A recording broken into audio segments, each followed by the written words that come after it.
दोस्तों, बड़ी खबर निकलकर सामने आ रही है। संयुक्त राष्ट्र के फौज इजरायली ड्रोन पर साधा निशाना तो नेतन्याहू की सरकार को लगी मिर्ची। जानेंगे आखिर किस हथियार से ड्रोन को किया टारगेट, जिसकी हो रही खूब चर्चा। फ्रांस से कनेक्शन और इसी बीच 2 लाख यहूदियों ने छोड़ दिया इजराइल। प्रमुख विपक्षी नेता ने बताई सच्चाई। आखिर क्या रहा वजह, इनके अलावा अगली खबर में आपको बताएंगे। भारत से तनाव के बीच पाकिस्तान से फाइटर जेट खरीदने की फिराक में बांग्लादेश। वायुसेना प्रमुख पहुंच गए इस्लामाबाद। और इसी के साथ आपको बताएंगे वेनेजुएला में अमेरिकी एक्शन की चीनी सोशल मीडिया पर तारीफ। बोले यूएस मादुरो को पकड़ सकता है तो ताइवान पर चीन कब्जा क्यों नहीं कर सकता। तो बिना वक्त गवाए बात करते हैं खबरों की। दोस्तों, सोशल मीडिया पर सोमवार को एक वीडियो तेजी से वायरल हुआ, जिसमें दक्षिणी लेबनान के मरजा यून इलाके में संयुक्त राष्ट्र की शांति सेना यानी यूनिफिल के जवानों को एक इजरायली ड्रोन को रोकने की कोशिश करते हुए देखा गया।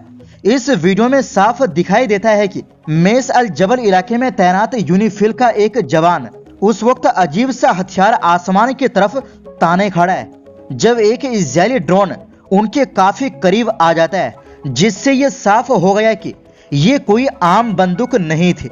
लेकिन संयुक्त राष्ट्र के फौज की इस कार्रवाई पर इजरायल के पेट में भी दर्द होने लगा। इस वीडियो को संयुक्त राष्ट्र में इजरायल के राजदूत डैनी डैनेन ने भी अपने एक्स अकाउंट पर शेयर किया। उन्होंने तंज कसते हुए लिखा कि यूनिफिल का मिशन इस साल के अंत तक लेबनान में खत्म होने वाला है और उसे इजरायली ड्रोन रोकने की बजाय हिजबुल्लाह का हथियार छीनने पर ध्यान देना चाहिए। इसके बाद अल जजीरा की डिजिटल वेरिफिकेशन टीम ने वीडियो की गहराई से जांच की और यह पता लगाया कि यूनिफिल के जवान के हाथ में कौन सा हथियार था। जांच में पता चला कि यह हथियार नेरोड आरएफ एंटी ड्रोन गन है।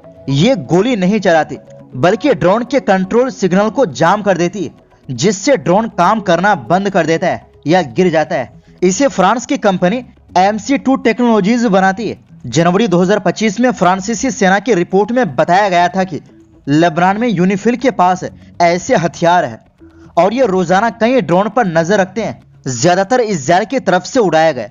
संयुक्त राष्ट्र सुरक्षा परिषद के प्रस्ताव 1701 के तहत यूनिफिल को अपने जवान और ठिकानों की सुरक्षा का अधिकार है। अक्टूबर में भी दक्षिणी लेबनान के कफर किला इलाके में एक इजरायली ड्रोन यूनिफिल के पास आया था, जिससे बम गिरा और यूनिफिल ने खुद की सुरक्षा के लिए ड्रोन को बेअसर किया। इससे साफ है कि दक्षिणी लेबनान में हालात तनावपूर्ण है और यूनिफिल को इजरायली ड्रोन से सीधे निपटना पड़ रहा है।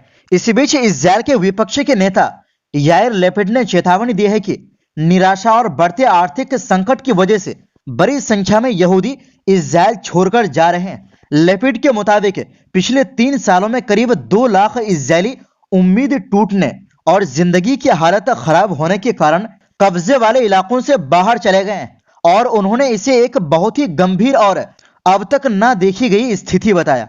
रिपोर्ट के अनुसार लेपिड ने कहा कि इजरायल में आम लोगों की रोजमर्रा की हालत आज 3 साल पहले से भी खराब हो चुकी है, बल्कि 7 अक्टूबर 2023 से पहले की हालत से भी बदतर हो गई। उन्होंने बताया कि इजरायली आज महंगाई, घर चलाने के बढ़ते खर्च, बच्चों की पढ़ाई और अपनी सुरक्षा को लेकर लगातार परेशान है। प्रधानमंत्री बेंजामिन नेतन्याहू की सरकार की आलोचना करते हुए लेपिड ने कहा कि उसकी नीतियों की वजह से एक पूरी पीढ़ी को नुकसान पहुंचा है। अरबों का पैसा टैक्स छूट और बेकार मंत्रालयों पर खर्च कर दिया गया, जबकि महंगाई से पैदा हुए रोजी रोटी के संकट पर कोई ध्यान नहीं दिया गया। इससे पहले इजरायली शासन के सेंट्रल स्टैटिस्टिक्स ब्यूरो ने भी माना था कि गाजा युद्ध के बाद कब्जे वाले इलाकों से पढ़े लिखे लोगों का पलायन यानी ब्रेन ड्रेन अब तक के सबसे ऊंचे स्तर पर पहुंच गया है, जहां बाहर जाने वाले शिक्षाविदों की संख्या नए आने वालों से ज्यादा हो चुकी है और इसे इजरायल के वैज्ञानिक और शोध भविष्य के लिए बड़ा खतरा माना जा रहा है। वहीं दूसरी ओर दोस्तों, बांग्लादेश अब पाकिस्तान से फाइटर जेट खरीदने की तैयारी में नजर आ रहा है। इसी सिलसिले में बांग्लादेश वायुसेना के प्रमुख air chief marshal Hasan Mahmood Khan ने पाकिस्तान की राजधानी इस्लामाबाद का दौरा किया। इस दौरे के दौरान उन्होंने पाकिस्तान वायुसेना के chief air chief marshal Zaheer Ahmed Babar Sidhu से मुलाकात की। इस मौके पर बांग्लादेशी एयर चीफ को गार्ड ऑफ ऑनर भी दिया गया। इसके बाद दोनों देशों के वायुसेना प्रमुखों के बीच रक्षा सहयोग से जुड़े कई अहम मुद्दों पर बातचीत हुई। खास तौर पर चर्चा का केंद्र रहा पाकिस्तान का JF-17 थंडर फाइटर जेट, जिसे बांग्लादेश खरीदने में दिलचस्पी दिखा रहा है। पाकिस्तानी सेना के मीडिया विंग ISPR ने मंगलवार को बयान जारी कर बताया कि बैठक में पाकिस्तान और बांग्लादेश के रक्षा संबंधों को और मजबूत करने पर विस्तार से चर्चा हुई। JF-17 थंडर एक 4.5 जनरेशन का मल्टी रोल फाइटर जेट है, जिसे चीन और पाकिस्तान ने मिलकर तैयार किया है। इस फाइटर जेट में आधुनिक चीनी एवियोनिक्स, लंबी दूरी तक मार करने वाले हथियार और हल्का लेकिन मजबूत एयर फ्रेम दिया गया है। ISPR के मुताबिक इस बैठक में सिर्फ फाइटर जेट की खरीद ही नहीं, बल्कि ऑपरेशनल सहयोग, ट्रेनिंग, पायलटों की क्षमता बढ़ाने और एरोस्पेस तकनीक में सहयोग पर भी बात हुई। पाकिस्तान वायुसेना प्रमुख बाबर सिद्ध ने बांग्लादेशी एयर चीफ को JF-17 ब्लॉक 3 में किए गए नए अपग्रेड्स की जानकारी दी। साथ ही उन्होंने भरोसा दिलाया कि पाकिस्तान बांग्लादेश वायुसेना को बेसिक से लेकर एडवांस फ्लाइंग ट्रेनिंग और खास कोर्स में पूरा सहयोग देगा। वहीं बांग्लादेशी वायुसेना प्रमुख हसन महमूद खान ने पाकिस्तानी वायुसेना के कॉम्बैट रिकॉर्ड और अनुभव की तारीफ की। उन्होंने कहा कि बांग्लादेश पाकिस्तान के ऑपरेशनल अनुभव से सीखना चाहता है।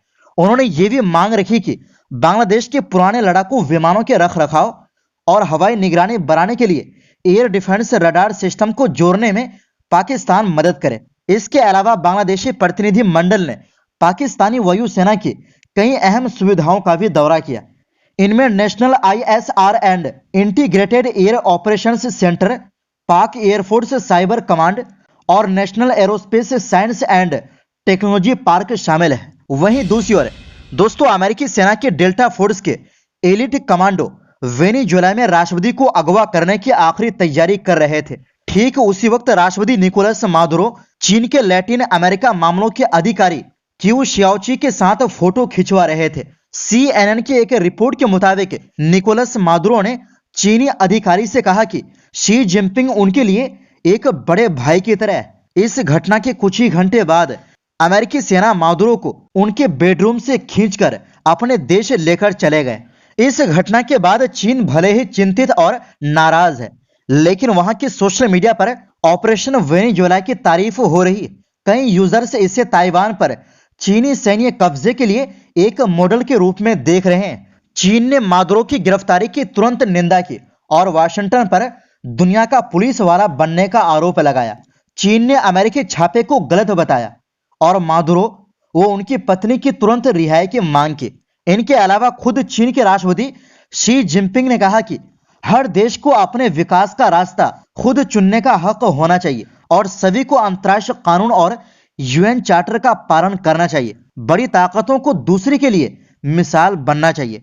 रिपोर्ट के मुताबिक चीन के सोशल मीडिया पर अमेरिकी कार्रवाई को लेकर जबरदस्त हलचल और चर्चा देखने को मिली। कई लोग सवाल कर रहे हैं कि अगर अमेरिका अपने बैकयार्ड इलाके के किसी देश के नेता को पकड़ सकता है तो चीन ऐसा क्यों नहीं कर सकता। चीनी सोशल मीडिया पर कुछ लोग ये भी कह रहे हैं कि अमेरिका के ऑपरेशन और ताइवान के मामले में तुलना करना गलत है। वेनेजुएला का मामला अंतर्राष्ट्रीय कानून का उल्लंघन है, जबकि ताइवान चीन का आंतरिक मामला है। चीन ताइवान को अपना हिस्सा मानता है और जरूरत पड़ी तो सैन्य ताकत का इस्तेमाल भी करेगा। बीते कुछ सालों में बीजिंग ने ताइवान पर सैन्य दबाव और उसके नाकेबंदी का अभ्यास लगातार बढ़ाया है। तो दोस्तों, फिलहाल के लिए इस रिपोर्ट में बस इतना ही। फिर मिलते हैं एक नई रिपोर्ट्स के साथ।